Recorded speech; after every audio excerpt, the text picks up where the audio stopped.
আসসালামু আলাইকুম, hello viewers. এখন আমি বর্তমানে যাচ্ছি উলাপাড়া সিরাজগঞ্জ ঐতিহ্যবাহী পরিচিত সবার কাশিম বিল। সেখানে নাকি বন্যার পানি আইছে, যাই একটু পর্যবেক্ষণ করে আসি আর আপনাদের ভিডিও দেখাই।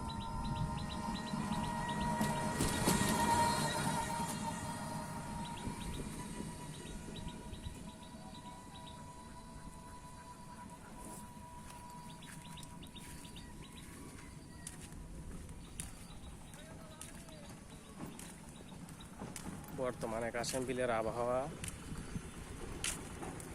সেটা আপনাদের ধীরে ধীরে দেখাবো। আপনারা দেখেন প্রচুর পানি। তারপরে যাচ্ছে লসিমন নিয়ে, দেখেন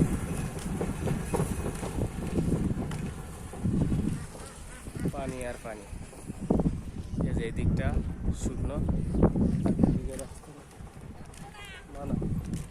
রাস্তা গেছে, রাস্তায় প্রচুর পানি, রাস্তার সাইডেই পানি।